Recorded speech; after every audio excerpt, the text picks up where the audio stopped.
thank you so much for joining us. We're here to talk tonight about college essays and the application and evaluation process, and we're really excited to have everybody with us.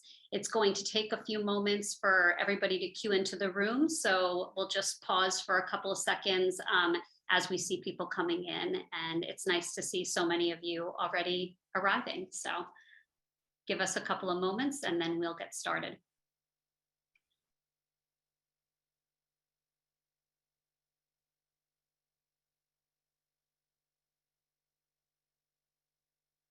All right, we got people still coming in, but the trickle has slowed down a little bit. So we do have some more people coming, but we'll start with introductions so that hopefully by the time everybody's here, we'll begin the questions. So thank you again for joining us. My name is Barry Norman, and I'm really lucky to be here with two wonderful guests this evening. We have Sam Prouty, the Director of Admissions at Middlebury, and Marina Wencelblat Fried, the Associate Director of Admissions at Cornell. And I'm so excited because these are two schools that approach the application and essay process in particular quite differently. And so we're really thrilled to have the different perspectives represented here. And of course, there's going to be overlap as well in their processes. So thank you to both of you for spending some time with us, especially when it's right before things get really, really busy. So the fact that you're here with us during these last quieter moments in admissions, if there is such a thing, is really great. So thank you. And it looks like you both have already turned to fall from your backgrounds. So okay, so what we'll do is I would love to get started just talking about the application process and reading process, and then we'll move into some other questions about the essays. So for both of you, and if we could start with you, Marina, could you sort of take us through the order of operations, if you would, to bring me back to a phrase from the nightmare that was middle school math, but the order of operations for your office. So how is it decided who reads an application and how many reads does an application get? Hi, everyone. Good afternoon, good evening, depending on where you are in the country and the world. It's a pleasure to be here with all of you, even though I always find these webinars are kind of funny, right? Like we can't actually see anybody. So I'm talking to, Barry and Sam, so to speak, with all of you in the background, but hopefully this is a useful session for all of you as well. And again, just really nice to be here with you. So a little bit about the academic and the application process, I should say, at Cornell. So it's somewhat unique in the fact that some of you may or may not know, we are comprised of 8 undergraduate colleges and schools. So when a student does apply to Cornell, you're actually applying to one of those schools individually, not necessarily Cornell as a whole. So the admissions processes are slightly different, right, per college or school. So depending on which college or school, the review process obviously is a little bit different. So some of them are read where it's the admissions person who first reads it will take a look at it, obviously decide what he or she thinks the decision should be, and then it'll move on to a second person and perhaps a third person. In some of the other colleges, it is more of a committee setting where perhaps one person reads the application first, and then it goes to a committee where they will discuss the applicants if they've decided to move on in the process. And some of the colleges actually use faculty members as well within their admissions process. So for example, like the portfolio review for the College of Architecture, Art and Planning will actually use faculty members from that college to help assist, reviewing those particular profiles and assessing the level of those portfolios of those students. But typically an application will get read, by at least 2 admissions persons in the office, whichever office, and then it may still go to a third person or a committee.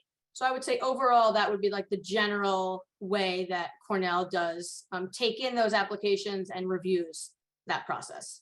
Okay, so it really is school by school. It really is school specific at Cornell. Again, some use faculty members, some don't. Some of the smaller colleges, will go faster to committee than some of the larger, colleges where they're more of the first reader, second reader, perhaps third reader. Okay.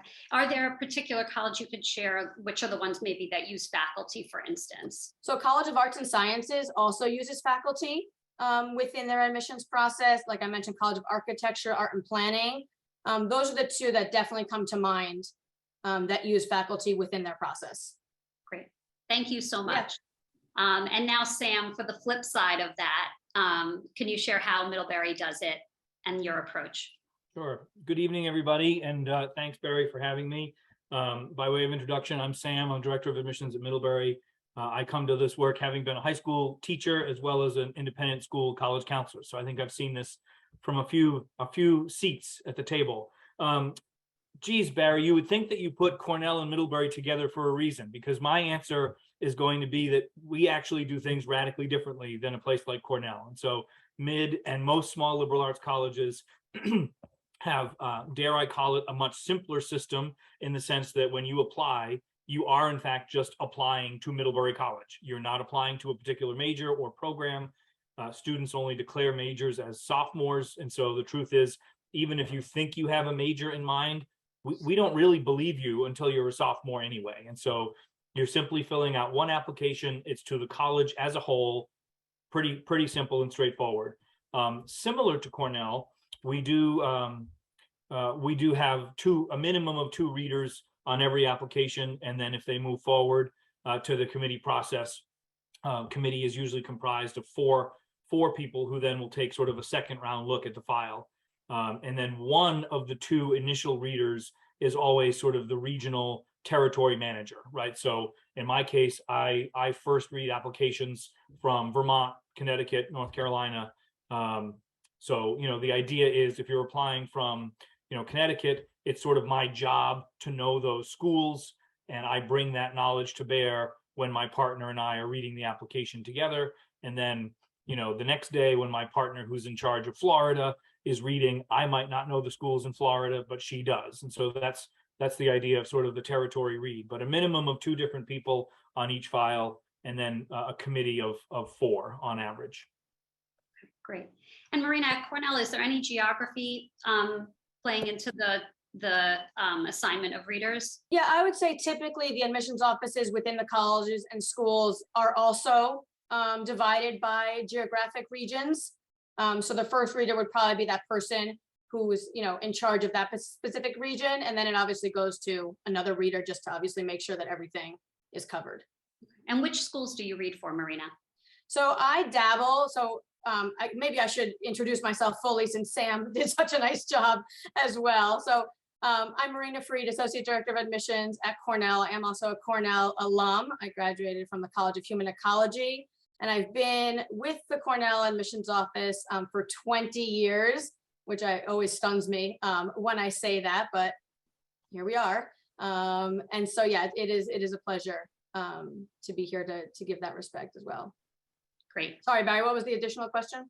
You were saying you dabble in the different schools. Oh, yeah. So depending on the year, I work in the central undergraduate admissions office, so I am not in one of the specific 8 undergraduate colleges or schools. So we divide ourselves up. So for example, the past couple of years, I've been reading in the College of Engineering. Okay.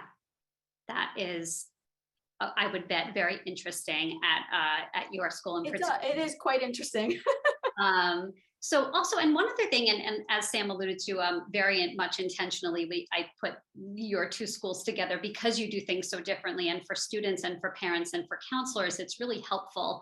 And to realize that there's not one size fits all and not just sort of one way to do things, although there are certainly some general tips and advice, especially when it comes to essays, as we'll talk about in a little bit.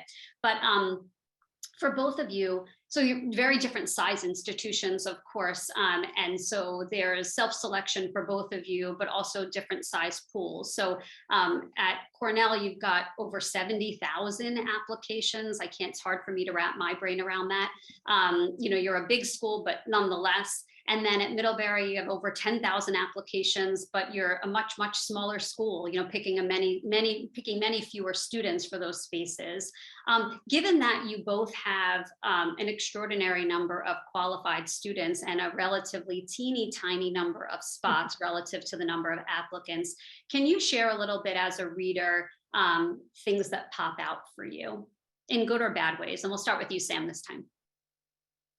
Yeah, this is the bread and butter of what we do, right? And so at Middlebury last year, we had 13,000 applications for a first year class of 725 students. And so, and it's interesting because when nervous people ask me questions about the work that we do, their questions are usually numerically based. What's the GPA I need? How many APs do I, should I take? And my answer is that the things that help you stand out are not the numerically measured facets, right? And so the truth is, frankly, thanks to grade inflation and a lot of kids in our applicant pool have straight A's, right? But we're now test optional, as are many schools. But before test optional, a lot of kids had really good scores, right? And so the truth is, and people out there, you might not want to hear this, but I promise there's a silver lining. But straight A's and killer numbers, that's great. Don't get me wrong. But the actual pieces of an application that jump are pretty much never going to be those numbers, because somebody somewhere is going to have great numbers, right? And so for me, the essay is by far the part of the application I enjoy the most. It's the part that shows us a bit of your personality. We get to sort of hear, who you are and what makes you tick, and we're hearing it sort of told through your voice. Certainly the recommendations help a great deal in terms of painting a picture of who you are as a student, the list of activities in which you participate in terms of, how are you plugging into your various communities, and what are the things that matter to you. And so, every year we turn down kids with perfect transcripts, and we accept some with less than perfect transcripts. And when people get mad at us about that, my answer is always, the perfect transcript does not necessarily make you really interesting, right? I'm admitting somebody's roommate and classmate and teammate and hopefully friend for life. At Middlebury, we have a high percentage of graduates who end up married to each other, right? So like it's literally my job to help you pick the right life partner. And so a transcript is not enough. And so for me, the things that really pop are the more personal pieces, most notably the essay, but also the others. And Marina, what about on your end? I'm chuckling as my husband is a Cornellian, as well, Sam. But no, I totally agree. I mean, as we're both highly selective, institutions, and there's many out there, obviously, that are as well. We deem that about 80%, right, of the applicant pool could be academically successful, at Cornell or Middlebury or anywhere else that might be highly selective. So I always say the academic profile and those great grades and scores, if you decide to submit scores, get you in the door, perhaps, but don't necessarily get you admitted, right? And we hear from students and families all the time, and I don't understand why, Joey with the 4.6 and the 1600 didn't get in, to Cornell or to Middlebury or anywhere else. And the fact is that there is so much more to a human than just their grades, their rigor, and their scores, again, if they decide to submit them. I mean, we are all academic institutions, right? First and foremost. So we have to make sure that you are going to be able to do the work, right? Academically. But after that, we're all looking for, students on our campus that are going to be as active and lively and vibrant as they've been perhaps in their high school or their own communities. So all those other kind of like the intangibles or the qualitative pieces that you can't put a finger on the number are the ones I think these days, with the application numbers being so high at so many places, that really make a difference, for students. So I can't emphasize enough the importance of the essay. And if you're applying to schools, that have a supplemental essay that's required, that piece is crucial in this process where there are so many students that are applying. We're really trying to see where we can admit, students that best fit and match the academic program or college, that they're applying to. And that's where you read about that in the essays, along with the recommendations from what teachers and the counselors say about you and your involvement, outside of school. What have you done that you might bring with you? Do you have leadership qualities that we might be looking for, on our campus? All of those things are really what helps students stand out in the process now. Thank you. And when you're going through that application to try and get at these, kind of more intangibles, and obviously also going over the transcript and the other pieces of it, Can you just take us through kind of how you read an application, like in what order and what does it look like? Presumably it's on a screen, but do you have like an evaluation card of sorts or a notes, piece that could you just sort of help us sort of see that process and understand what happens after a student hits submit, sort of where it goes and what it looks like? And Sam, if we could start with you again, that would be great. So we typically read everything that's personal first, right? So we read the common application first. And I will say, I've been doing this will be my 23rd year in admissions.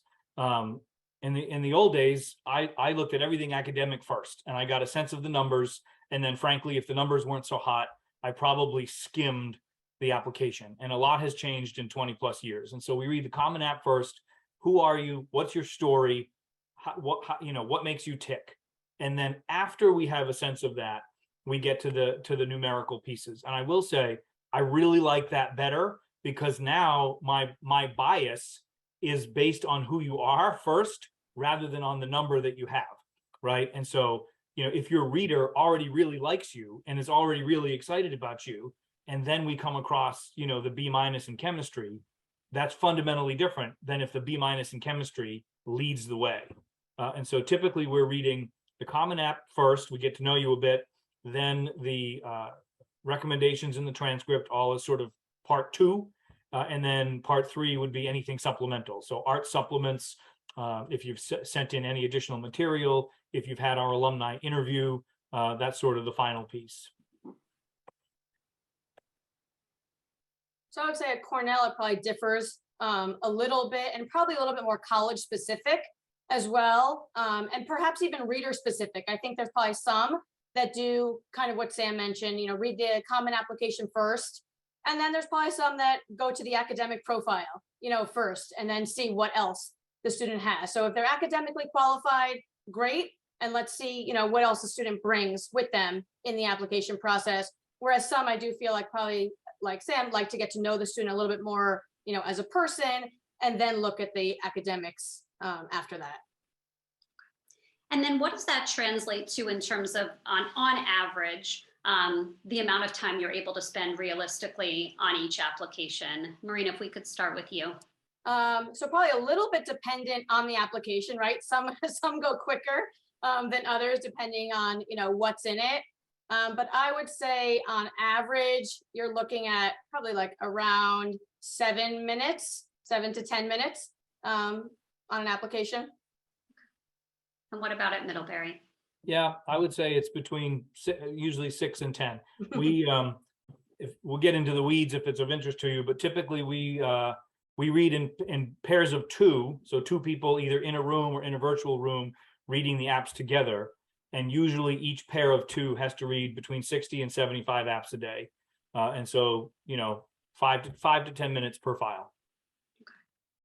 About how many applications are you doing in a day, Marina, on average, would you say? So I don't do a ton, just because obviously it's not my primary responsibility. So obviously the admissions folks in the colleges will read a lot more. I read between 30 and 40 a week.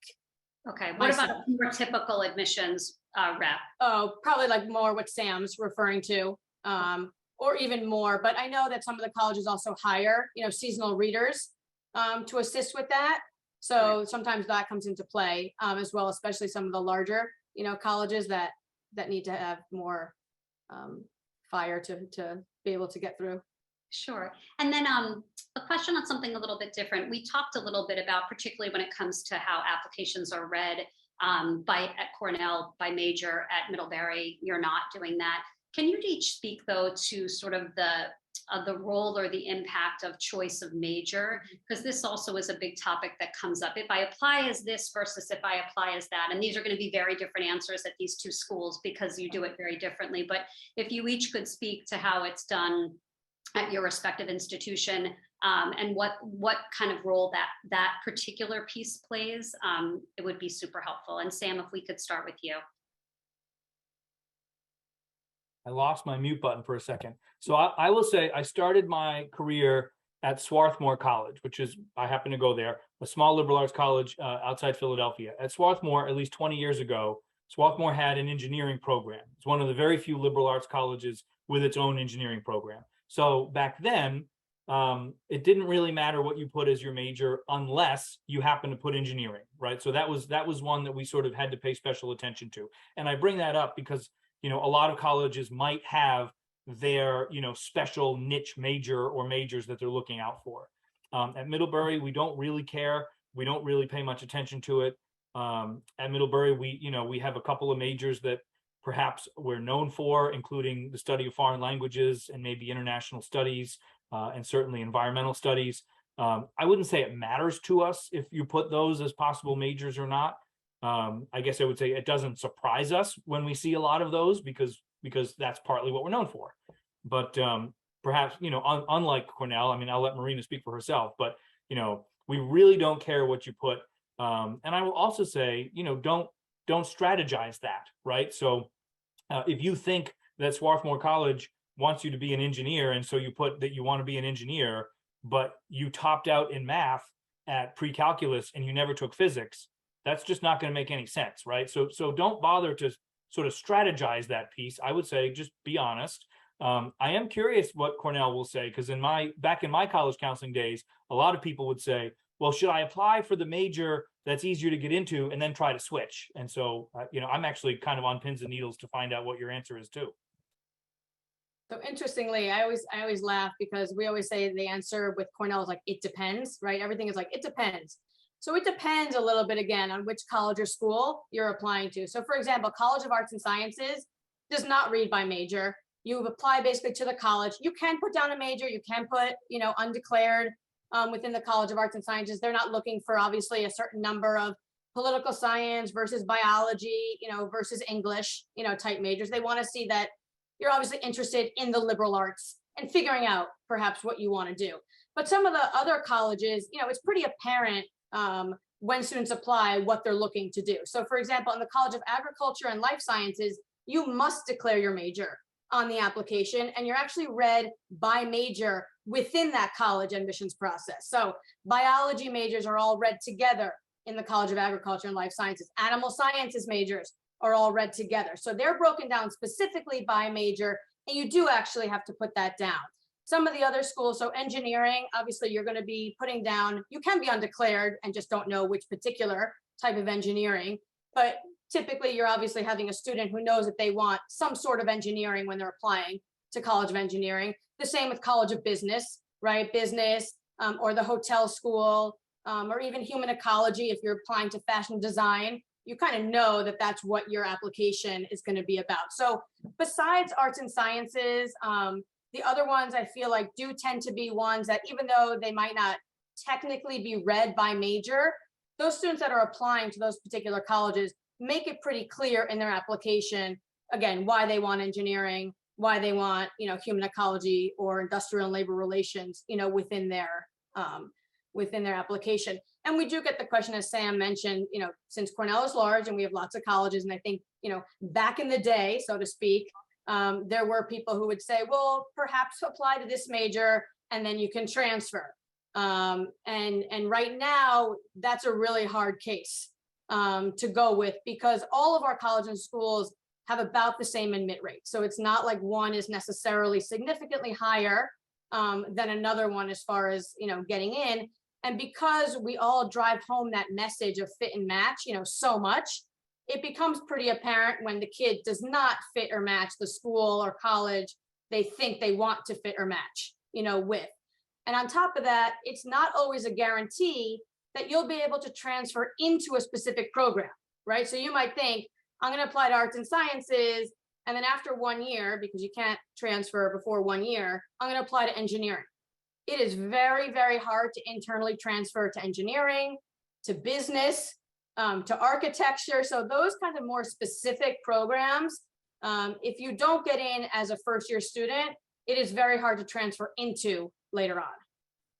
Yeah, it sounds like the pre-professional schools, which are more focused to start, expect you to be more focused and to have the, kind of the experience behind it. And then arts and sciences is more similar to Middlebury in terms of how you're looking and exactly. Yeah. I think also one thing sometimes students forget is that when they are trying to stretch it or fake it a bit because they think it's going to be easier one way or the other, you have to remember that there are literally thousands of students out there who aren't faking it, and what your fake version is going to look like compared to someone who actually really, really, really loves what they're doing. Exactly. And you're seeing all those people. And so when you think about the larger pool, you have to realize sort of, I just think students are often used to being able to sort of get through school papers and things like kind of half-heartedly, and these kinds of more personal essays and personal things, and we'll get to the essays in just a couple of moments, it gets harder to kind of BS your way through effectively. So For sure. more on that in a couple of minutes, but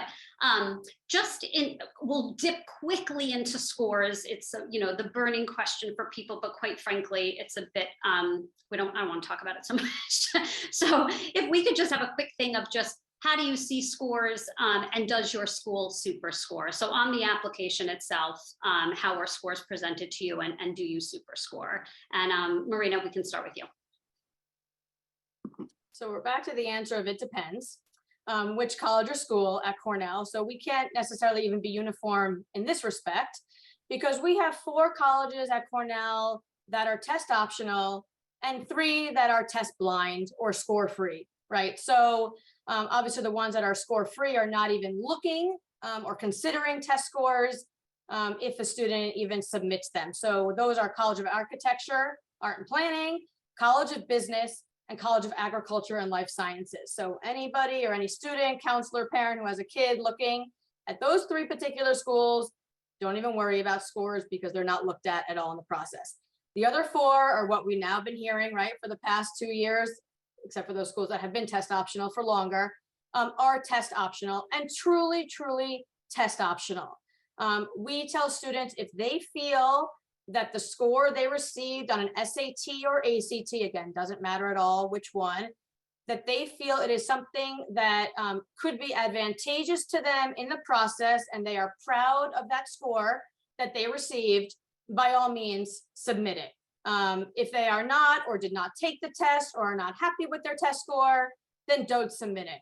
We, as admissions professionals, and I'm sure you've all heard this plenty of times, we never made an admissions decision solely based on a test score, right? So we all have what we call these holistic, right, admissions processes, where we take all of these factors into consideration, including academics and the essays and the recommendations, and interview if a school provides that, when we try to make the best decision that we can make for a particular student. Test scores were only one of those 5 always. So for those students that don't submit them, they are now 1 out of, we take those out, and the rest of the factors are what we consider in the process. So we see on average about half of the applicants are submitting test scores that they feel want to be considered in the process. I will say this too, if scores are submitted and they are in the file, they will be considered, in the process. It's not like we don't see it, even though the kid, submitted it. And we do allow students to self-report scores now on the Common App, right? So you do not need to pay for any scores at the moment to officially send to schools until perhaps if you do self-report, then when you matriculate at a particular school, you probably have to send that one school your official, score. But other than that, you're allowed to self-report SAT, ACT, AP scores on the Common App if you choose to and want that to be considered as part of the process. I'll just chime in and say, for the super scoring thing, our system is designed, I only see the super score. So I don't really waste my time getting into what the individual subscores were. I don't care how many times you took the test. I don't care which one verbal was better or not. I don't have time for that. So we just look at the super score. Enough said. I will say it as bluntly and clearly as I can, because there's a lot of questions in the Q&A about testing. Testing is just not that big a deal. That's why so many schools have gone test optional, and it's why the vast majority of them have not announced that they're going back to requiring testing. Even when testing was required, it was not that big a deal. It sort of shades the academic piece a little up or a little down. But the truth is, so let's get into the weeds, okay? You're a valedictorian with a 1320, which at Middlebury would be a low score back when we required scores. But you're the valedictorian. You are doing it every single day, day in and day out, where it counts. That is more interesting to me than your 1320, Conversely, you are a B student with a 1550.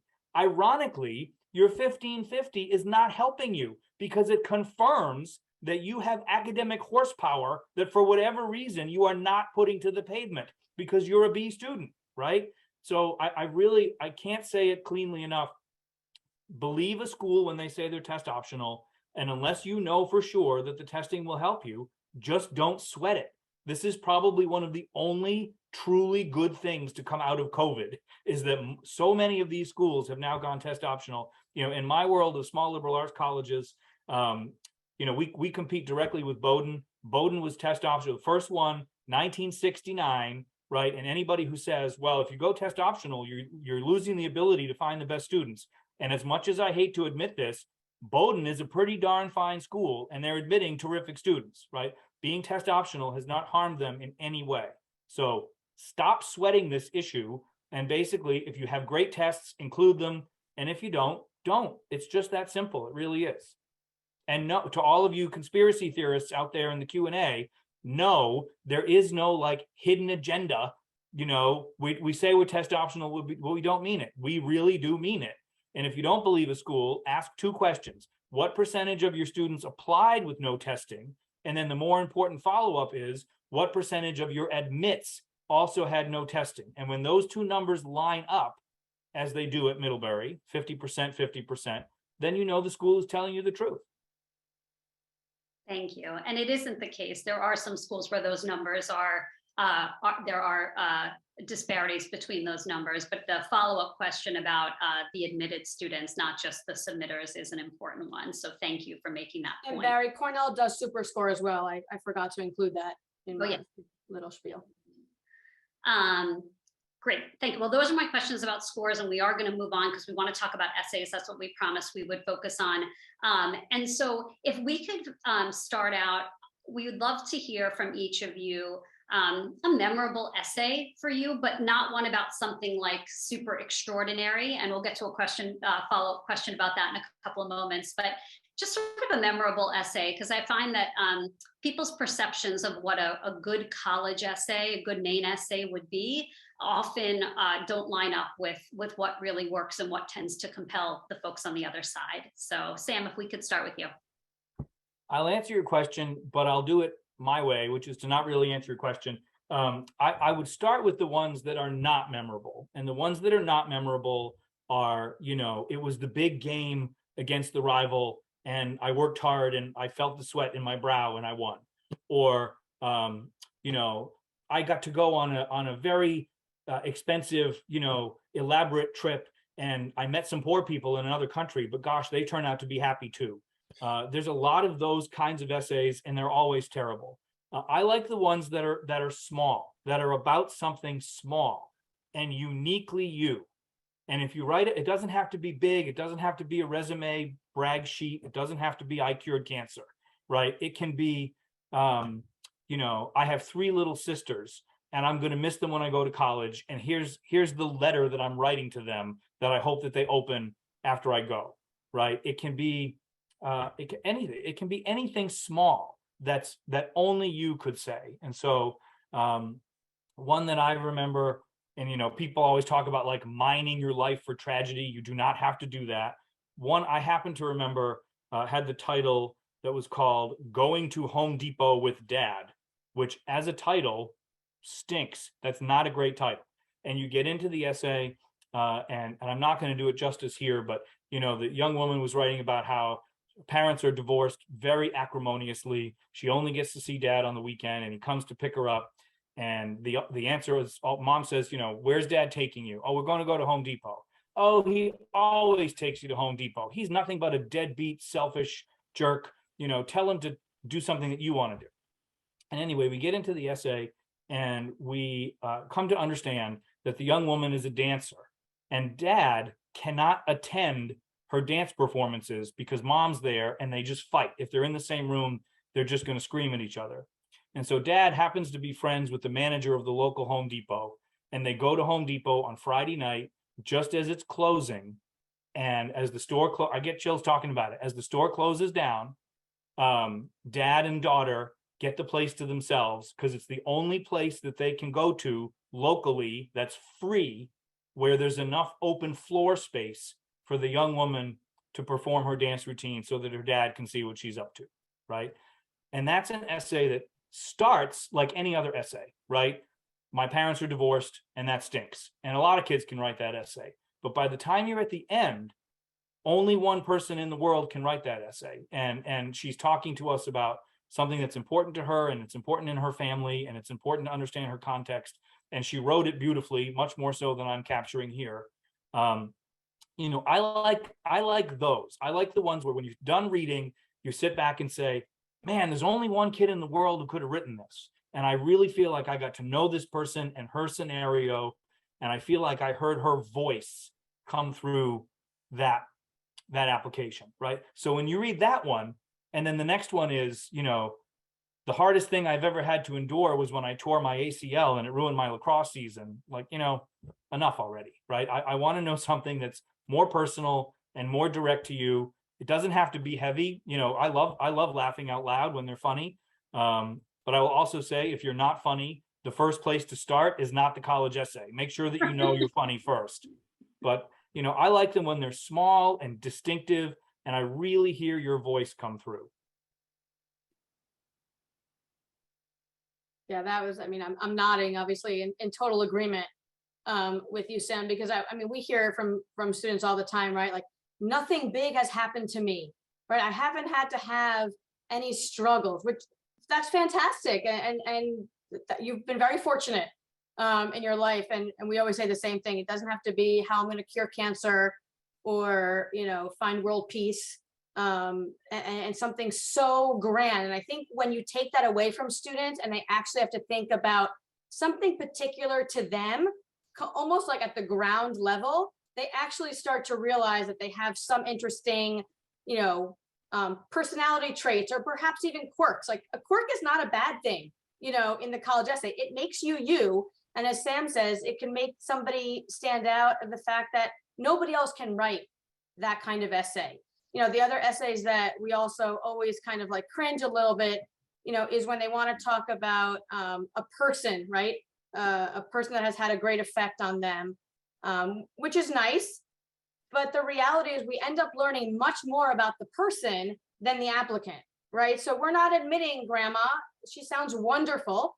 But what are you doing, with that? Is there a story you're trying to tell us because it led you to something else, farther down?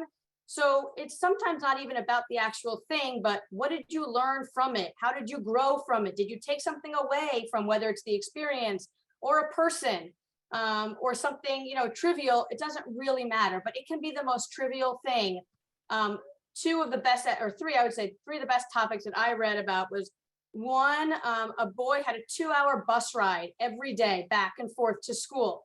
And his essay was what he saw on that bus ride every day, and obviously wrote it beautifully and the different things, positive and negative, that he saw, on that bus ride. But like, that was very particular to him. He experienced it every day, and we got to get a small glimpse of to who he was, as a person. Somebody else wrote, why I love fat crayons. That could be like the smallest thing possible, but this particular young lady seemed to find great joy, in fat crayons, and she just made her whole essay, about that. This is not one I read, but I heard about it. It kind of just stuck with me, about a young woman who wrote about, she was so upset because she had gotten into 2 car accidents the same day driving, right? It's very hard to do that, the same day.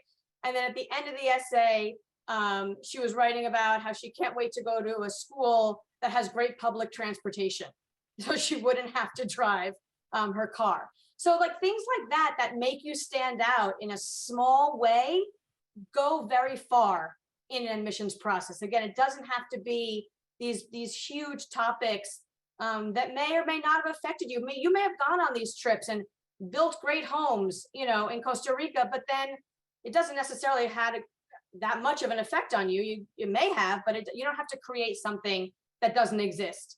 Think much more, narrow, and I think some ideas are easier to generate that way. Yeah, and I always say that students have, like everybody has their own unique lens. Even if you compare yourself to a sibling who's raised in the same home by the same parents, you can experience the same things and have certain details, but your telling of it and your experiencing of it, Yeah. your experience of it, and what you get out of it and how it translates is going to be different. And so even these mundane, everyday things that you might think are inconsequential and uninteresting often reveal the most interesting things about students. And they're looking for often that bigger thing, or when they hear being unique or standing out, they think it has to be something that's like never been done or heard before, which always leads to these sort of stretched kind of stories, which, as you know, when you're reading thousands and tens of thousands of them, are going to fall flat compared to the person who's really writing about something that they actually care about, or that they know so well, that's so natural and basic to who they are. Yeah. Sam, did you have something to add? I could talk about this for days, and my former English teacher self is going to come through. But I will also say, I keep talking about the voice, and that is just critically important. If you think about it, your voice is not in a college application anywhere else unless you happen to have an interview. And so an exercise I used to do with my high school juniors, which I think they found helpful, is don't even write the full draft of an essay. Just start with the first line and write 5 or 10 or 20 first lines, right? Even if you have your topic in mind, and even if your topic is, what's a mundane topic? I don't even know. Your topic is that you mow the lawn. You have to mow the lawn every week at your house. That's one of your chores, right? An opening line that says, one of the chores that I do in my house every week is mow the lawn, is probably not the best one you could come up with. But there's an angle on that task that you have to do. And whether that angle is, whatever, you can try a humorous approach, right? My parents treat me like I am their indentured servant, and go down that road. Like I'm stuck doing all these chores and I never get anything for it. Or maybe it's, a different angle, whatever it might be, right? Maybe it's, I love having jealous neighbors. Now now I'm on the hook a little bit. Well, wait a minute. You're not really writing about the lawn. You're writing about this fun little competition that you have to have the nicest lawn in your neighborhood, and whatever, right? Hopefully you get my point. But if you start with that idea of, what's my opening hook, right? What's the first line that's going to keep that reader interested for 640 or so more words? When you read 75 of these things a day, the truth is you forget a lot of them, right? The open big, open with a grabber. Even if the topic is mundane, the way you address that topic it does not have to be mundane at all. It can actually be very exciting. So the essay that's about mowing the lawn that starts with, I love making my neighbors jealous. And then wherever you take us, that might be a more interesting way to talk about that. I could go on and on about this, so I'll stop. But, students out there, if you're out there, or counselors helping students, steal my first line exercise, write 20 different ones and see where each of them might take you, and read them to a friend, right? And if the opening line is, one of the things that happened to me once is, scrap it and find another way, find another hook or another entry point into that topic. Yeah, and I think also like getting away from this idea of like an English essay of 5 paragraphs and an introductory paragraph. I mean, 650 words is enough words to tell a story, but you got to do it quick. It's got to be tight. Like there's not really room. And sometimes I think students think there needs to be a whole introduction, and I'm like falling asleep by the 3rd sentence, and you've lost me. I don't care as much about the backstory. I'm interested in what actually happened. And so less looking backwards, although looking backwards certainly is important at times, and there is a place for it, but most of the essays shouldn't be talking about the past. It should be talking about who might be showing up on campus next fall. And getting right into it, I think, is crucial, because you are reading so many and you're reading so fast that, you don't want somebody to have to either, oh, wait, I didn't realize, I've read drafts of essays and final drafts of essays where I feel like, oh, wait, I'm 2 paragraphs later, I got to go back and read. I don't even know what I just read. You don't have the time for that. And so it's so important. And that's I was going to say the similar thing. When students ask me about essay topics, I kind of have the same advice where I'm like, think of 10 possible topics, right, that you can write your essay on. If you can't get past the first line, or if you can write 5 pages, probably not a good topic. for this particular assignment, which is 1 page. A college essay is typically 1 page. So, you kind of eliminate things right away, based on those things. And I would just caution about using humor. As Sam mentioned, if you are not that funny of a person or have not tried humor, this is not the place I would start. And just always remember who your audience is when you are writing the essay. I think sometimes kids tend to go a little too casual with these essays. So I think it's just good to keep in mind, be yourself, but who's ever reading this is probably someone like me or Sam. There are some questions out there that I'll try to answer in 10 seconds. Can I talk about something very personal? Can I talk about a tragedy? Of course you can, but keep in mind, I'm reading this thing to admit you to be a friend and a roommate and a classmate, right? So if the opening line is, I have crippling social anxiety and it has ruined my life, I'm not sure that that's going to make me think that you're a great roommate unless you can really turn that thing around, right? So I think if you've had struggles, if you've had tragedy, if you've had difficulty, perfectly fine to use that stuff. Use your whole lived experience. But just remember, you have to be somebody's roommate and make me believe that you will be a great roommate and somebody I don't have to worry about, or somebody who's not going to, stress out your roommate and be a burden on them. So go ahead and, some of the most moving ones I've ever read are about really awful things. And, you sit there in the room and you're weeping and your reading partner says like, are you okay over there? Right. It's okay to go there, but just remember in the end, we're going to admit you to this community and we don't want to worry about you. And we don't want to have to think that, that whatever those struggles are will get in the way of your success. Right. So as long as you're not telegraphing a future lack of success socially or academically, right, just make sure you turn those in a way that doesn't make us worry about you too much. I actually had a question about that I was going to ask in a couple minutes, but I think I'll do it now because it's a perfect segue. Is that I think we certainly have seen, and I'm sure you have too, this sort of rise of like the hyper confessional essay. And I think a lot of it goes back to also kind of staying in the past sometimes. And sometimes kids are not past a certain thing, in which case we say, just don't write about it. You're not past it enough. Let's pick another topic. But students are encouraged to be personal, to share some of even the prompts specifically talk about challenges and overcoming them.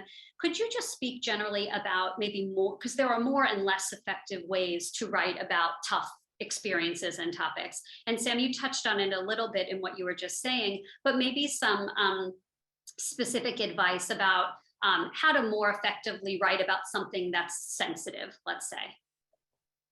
And Marina, if we could start with you. Oh, sure.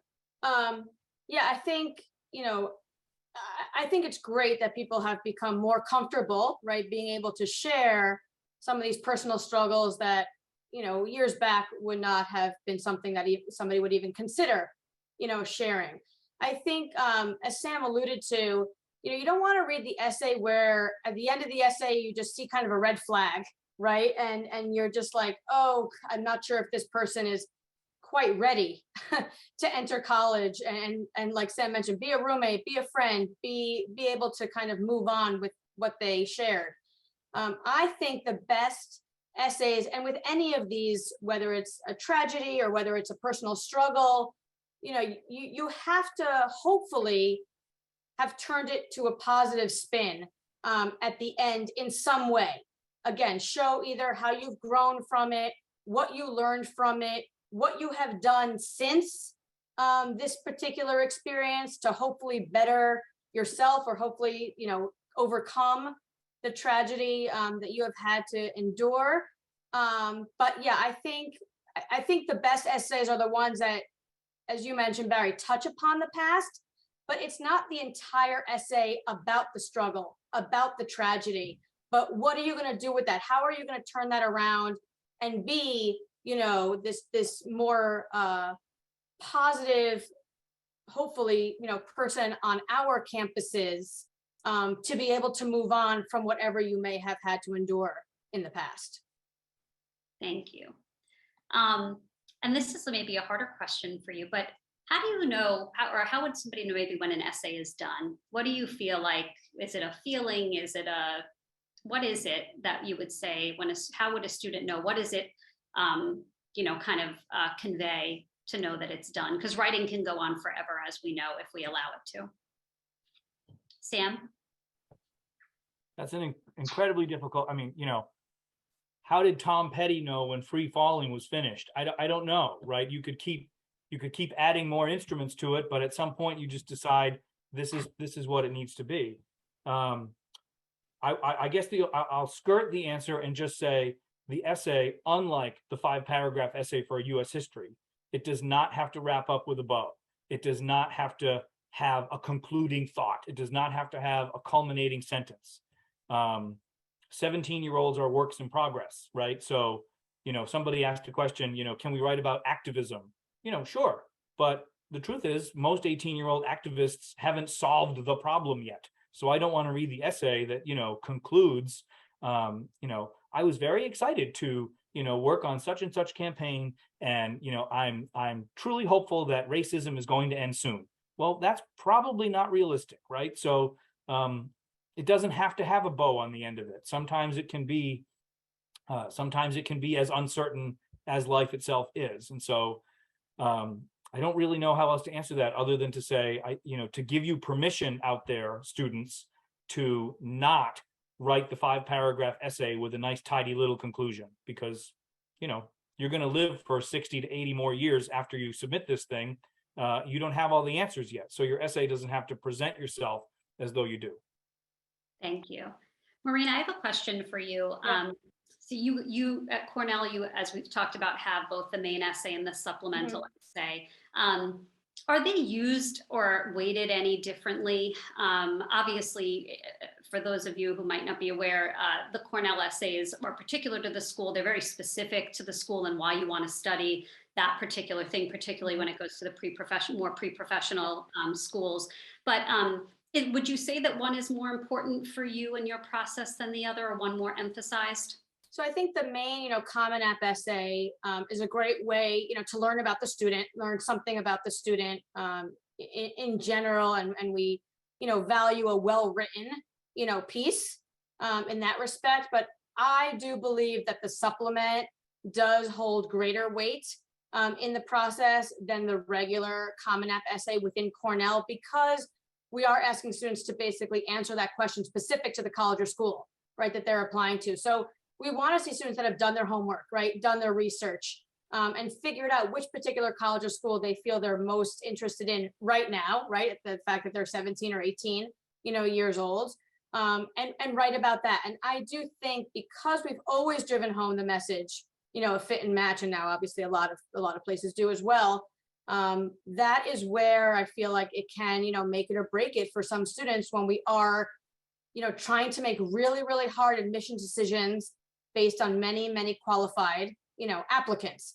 So I feel like the ones that have really taken the time and done their research and expressed that, in a way that relates to probably other things they have done, within school, outside of school, perhaps what they want to do, after school. A lot of these essays will have that part of the question, which will say, how do you feel the academics, right, within this particular college or school will help you meet your goals after, graduation. So I think tying all of that together within the supplemental essay is crucial at Cornell, because I think that's sometimes where we can easily perhaps, put some students in the not admit pile if we feel that there is no real,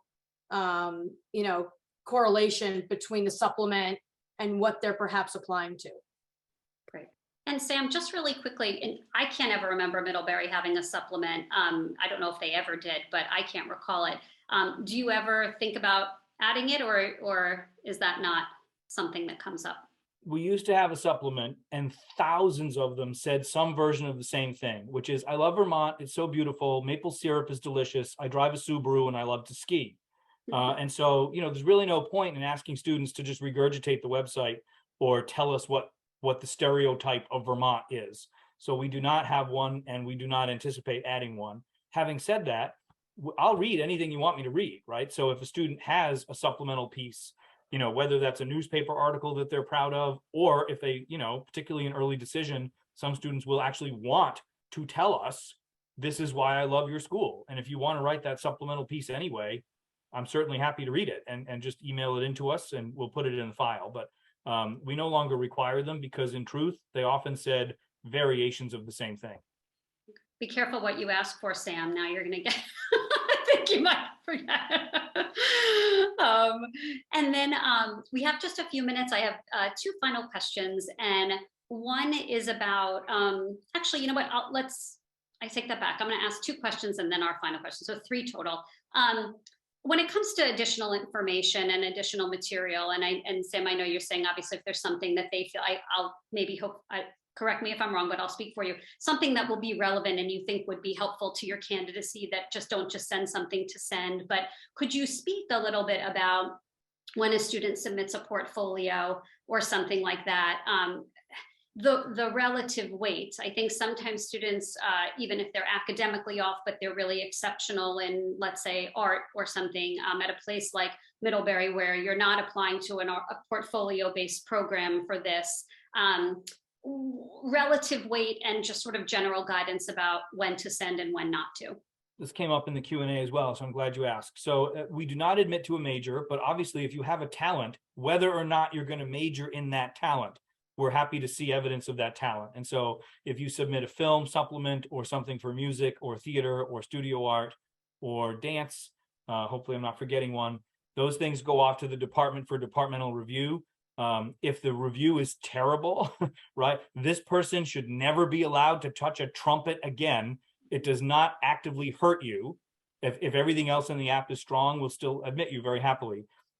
If the review is terrific, I would say it provides a gentle breeze in the sails, but it is not a gale force wind. And by that I mean, if you're academically not there, then, you know, a tremendous theater rating is not going to put you there. But if you're competitive for admission and you're sort of on the bubble with a bunch of other kids and, you know, we're making some tough choices, certainly that very high art rating could, you know, add that little bit of a push. Yep. Great. Marina, is it any different for you at Cornell or the same? I mean, most of the times we say, unless it's required, please don't send it. I would say, you know, the exception might be a music submission. You know, we do allow, you know, music submissions, and those go directly to the music department. But again, you're not applying by major. You're not necessarily being admitted to the particular music program at Cornell. So again, it is considered kind of additional information. But other than that, I would say I'd be very careful about adding any additional information. And we all have these applicant portals, you know, now once students, you know, apply. I'm sure most colleges have that at this point. So students can typically upload additional information that they want, you know, within their own portal. So if there's something specific that they want included, they can just upload it directly, you know, to the applicant portal, and then it'll be up to the reader to decide whether they want to, you know, look at that additional information or not. But in the grand scheme of all the applications being read, I'd focus on the required information and make sure that that's obviously done as best as possible. Terrific, thank you. And to close it out, so we always pose colleges essay questions to the admissions officers who join us. And so if we could start with Sam, and you guys don't have a supplement, so let's focus on the main essay. If you could either share what you wrote even though you didn't end up at Middlebury, if you could share what you wrote your main essay about, or if you want to talk about what you'd write about today, either way, just give us a little bit of a flavor for how you'd approach a main essay. So I went to Swarthmore. I applied early decision there. My mother was one of those hyper involved mothers. And so somebody asked a question about voice. Full disclosure, my mother had a go at my essay enough that when I found it again in my files a few years ago, it absolutely read like it was written by a 53-year-old woman. And so that might be why I do this for a job. I'm trying to make amends. I think if I wrote my essay today, I love driving. I am relaxed when I'm driving. I would probably write about my love of driving and maybe driving stick shift, which nobody knows how to do anymore. And I would probably try to do something metaphoric with that in terms of, you know, why do I like driving a stick? Maybe it's because it's a skill that not everybody has. Maybe it's about control. Maybe it's my guarantee to be the designated driver. Maybe it's because nobody could ever borrow my car. But I think I would probably meditate on, that skill that I happen to have and what that might tell you about my personality. And so to follow my own advice, right? On the surface, I'm writing about driving a stick, but that's really not what I'm writing about. I'm writing about, the way I walk through the world and why I'm a control freak who likes to be in charge of my own destiny or what have you. I always say the topic is always you. All right, Marina. And at Cornell, you do have a supplement, as we've talked about, and you went to the College of Human Ecology there. And so just for our guests, I'm going to read very quickly the text of that supplement, and if you could share your response. So it's, how has your decision to apply to the College of Human Ecology been influenced by your related experiences? How will your choice of major impact your goals and plans for the future? And it's with a maximum of 650 words, which for those of you out there is about the same length as the main essay, a longer supplement. So I have no idea what the topic was 25 plus years ago when I applied to human ecology, but I remember, again, doing a little bit of homework and research and realizing that the College of Human Ecology was all about people, right? And some sort of interaction with people. And that is what drew me to apply to that particular college or school. I consider myself a very people-oriented person. Perhaps this is why this is what I do as a career as well. But I remember writing at first about something, how interesting, human beings are and the different facets of people and interacting with people. And I was highly involved in my high school. And so I believe I also included, some of the activities that I was involved with and some of the leadership activities that I was involved with. And in particular, there was one program where we would drive to a high school and actually tutor kids that were first Spanish speaking, students that were obviously in English speaking school, and tutor them, with their homework. And so I kind of was always interested in helping others and being in some sort of education realm. So I think I tied all of that together, and I would probably be pretty similar to what I would write about today if I were rewriting that essay. Wonderful. Thank you so much. Sam, I found my college essay and some of the documents that I had, like old Xerox copies. And I also read my essay and I was like, this wouldn't fly this time. Like, Well, I know, I know that we're ending, but I was a first gen kid. I didn't know anything about applying to college. So was I, Jessica, Sam. And so when I read that back now, not only do I cringe, but I cringe because I see a 17-year-old kid who was writing what he and his mother thought the college wanted to read. And I do not in any way see my voice in there. I was trying to impress somebody. I was trying to say what I thought somebody else would find me impressive. And I look at that now, and now that I do what I do for a living, I wish I could go back 30 years and just say to young Sam, dude, just relax and be yourself. And that's going to be much more helpful. Just get in the car and drive. Yeah. Exactly. Perfect ending to his essay, Marina. I'm done. We're done. That's it. We didn't even plan that. No. All right, everybody. On that note, thank you, Marina. Thank you, Sam. This has been awesome. And what better ending than that? So thanks to everybody. Thank you guys so much. Real pleasure. Take care.